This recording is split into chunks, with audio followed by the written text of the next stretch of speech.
It's time for the Savvy Realtor Podcast. I'm Walter Storholt alongside Angie Cole, the owner and broker in charge of A. Cole Realty, serving you throughout the Triangle, teaching you about the ins and outs when it comes to buying or selling a home.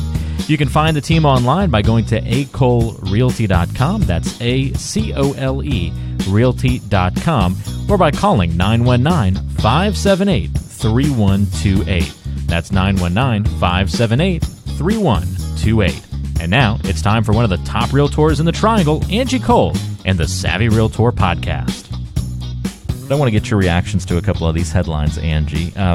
First one, I saw an article about lighting mistakes, and as someone who's kind of doing some lighting changes in their home currently, somewhat successfully just redid 2 bathroom vanity lights this weekend. So, how did that turn out there, Walter? I didn't die, So that's, you're here today to talk with us. I didn't get shocked, so that's good. There aren't major holes in the wall, so that's good. I got a little crafty and creative on solving some problems, but I probably will go back in a few months and redo it. But you are a true do-it-yourselfer, huh? It'll get us through a couple of months. Let's just put it that way. But this one pointed out some lighting mistakes that people often make in their home. So one it pointed out was too many lights in the kitchen that point to the floor and just kind of giving overall light versus using lighting to highlight features in workspace areas. So they suggested things like under cabinet lighting and well-positioned recessed lights that, hit certain elements and details in the room. It's an interesting way to think about lighting. I guess I've always thought you just throw the light on, you just want it to be bright rather than using it strategically. Yeah, no, I agree with that. For example, like under cabinet lighting, it really will reflect off of the countertop. And then if you have a backsplash, it really just makes that backsplash, pop and show up a lot better. It is night and day when you have under cabinet lighting versus not. And just kind of it's like that ambiance. I feel like that's your word I just stole. But, it gives you just that warmth feeling. Yeah, I think I agree with that. Kind of more of focal points versus having a kitchen that's glowing. Yeah. My folks did the under cabinet. I think it's like under cabinet. I don't know if the verbiage is correct. Like track lighting, like where it's like it's not just one light under each one, but like a little row or strip of lights. Man, it looks really good at night when they turn those on. It is. It really does. I just love, we have it on underneath our cabinets. And, even though we have enough, and my husband goes crazy because I'm one of those people, I turn on all of the lights. And I turn on all of the lights, but then I'm like, ooh, we got to pop on the under cabinet lighting as well because it just gives it a different feel. It just seems kind of luxurious to me. Yeah. I've always been one who just like leaves on the microwave light, the under and like that's the only light in the kitchen unless you're in there doing something. I kind of like walking through a dark kitchen that just has the one light from the microwave sort of lighting things up. I used to love, we don't... you have to clean your cooktop, we have the though, range otherwise hood. That's not so good. Right, you're exactly right. So we have a range hood instead of the microwave above. And same idea, I love keeping that on because it just kind of brightens up the cooktop and just the nice backsplash behind it. Yeah, it just gives it a cool look. I agree. If you don't clean the cooktop, though, don't highlight that. That's not good. Right. But I always think, instead of just a huge like fluorescent light on the ceiling, that's kind of old school a little bit, do some nice like pendant lighting, so it's more focusing on certain areas of the kitchen and it changes up the feel. I agree. I'm not a fan of pendant lighting. No? I'll be honest. Nope. Oh, why not? I just don't like it. I don't like how it dangles down. It's almost too spotlighty. I don't know. I've just never been a fan of pendant lighting. You're weird. I like under cabinet. I like recessed lighting, but the pendant lights, I don't know. I'd rather have my vision be cleared, not hanging too low. I understand that. So we have pendant lighting, but ours don't drop down super low. So I know what you're saying. Like we have the pendant lighting, but it's like high enough up that it doesn't seem like it's in your line of vision, like you're talking about. So that probably makes a big difference, yeah. Yeah, no, I see where you're going. I see where you're going with this. I'm not criticizing people who like pendant lighting. I'm just saying, for me, my experience. Once again, we're going to receive nasty phone calls. My experience with it has just been not a fan, but I'm a fan of things that other people aren't. So hey, such is the world. Similar to highlighting the floor, people often will illuminate drywall with their lighting instead of focusing on again, it comes down to details, right?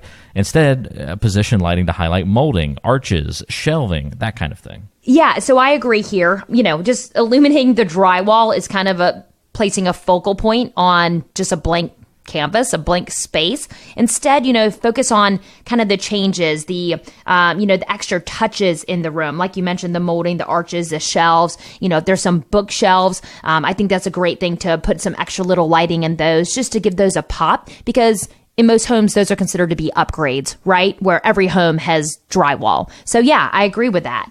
Yeah, I think that's, unless you're just really proud of the drywall work that you've done, as someone who's patched a lot of drywall recently, I might want to highlight my patches and be like, look, you can't even tell. Right. I prefer not to focus on the waviness of the drywall, right? Hey. Let's focus on the bells and the whistles. Wah, wah, wah. I dig at my patching skills there. I know. Ugh, terrible. All right. Third thing in here, too, we back to the bathrooms. Harsh bathroom vanity lights. Instead, try using things like wall sconces, it suggests. Now, I've heard wall sconces are out in other parts of the house these days, but still good in the bathroom.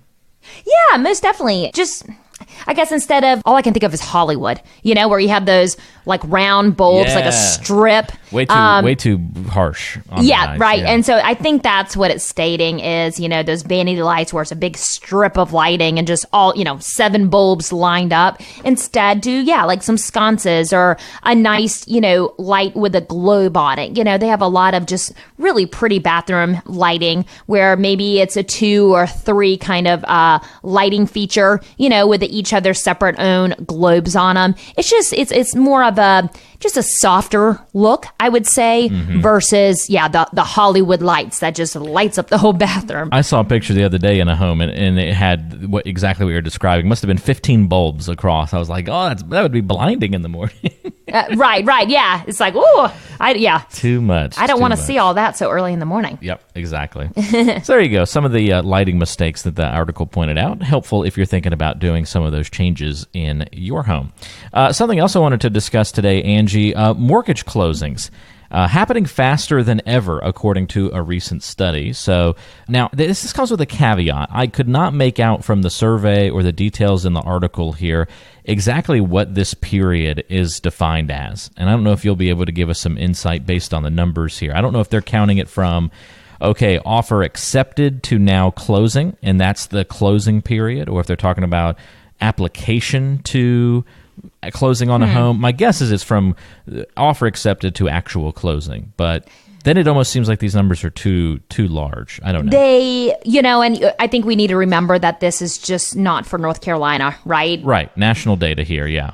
That's important to remember. And other areas, the whole process from contract to close is lengthier. The norm in our area is typically about 30 to 45 days from contract to closing.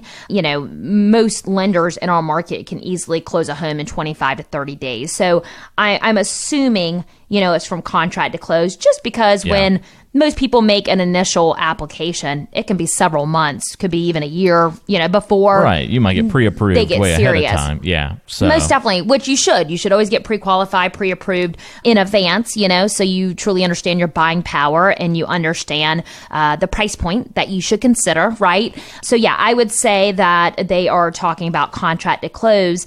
And, it's interesting. I don't know the reason behind that because I actually not just feel, I know that, lending has become more, stringent in regards to being stricter on, asking a lot of questions, getting a lot more documentation just because of in the past, where we had the crash and a lot of that was due to lending and just anyone out there receiving a loan. So I do feel like they put you through the ringer just a little bit more. But maybe, that's been a while since we had that crash, right? So maybe it's starting to get faster again as far as the overall process goes. Maybe you also have buyers that are understanding the process a little bit better.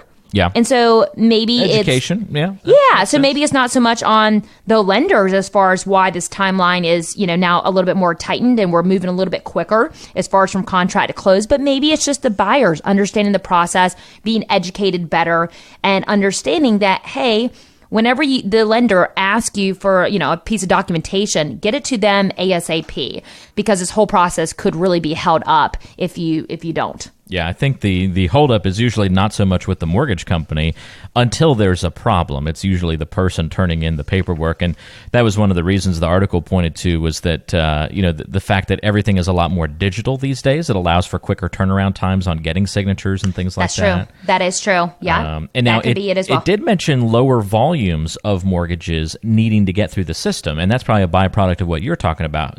More stringent loan situations, there's actually less people applying for loans because of the stringent rules, but that lower volume then helps everything happen more quickly and close faster that way.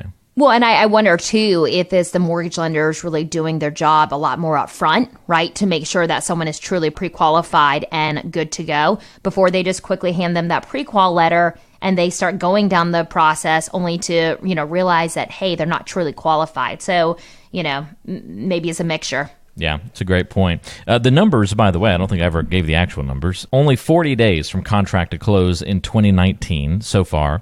It was 51 days last year and then 74 days back in 2017. So it's really come down quite a bit from a couple of years ago, which is interesting to see those numbers. Refinancing, by the way, they gave data on that.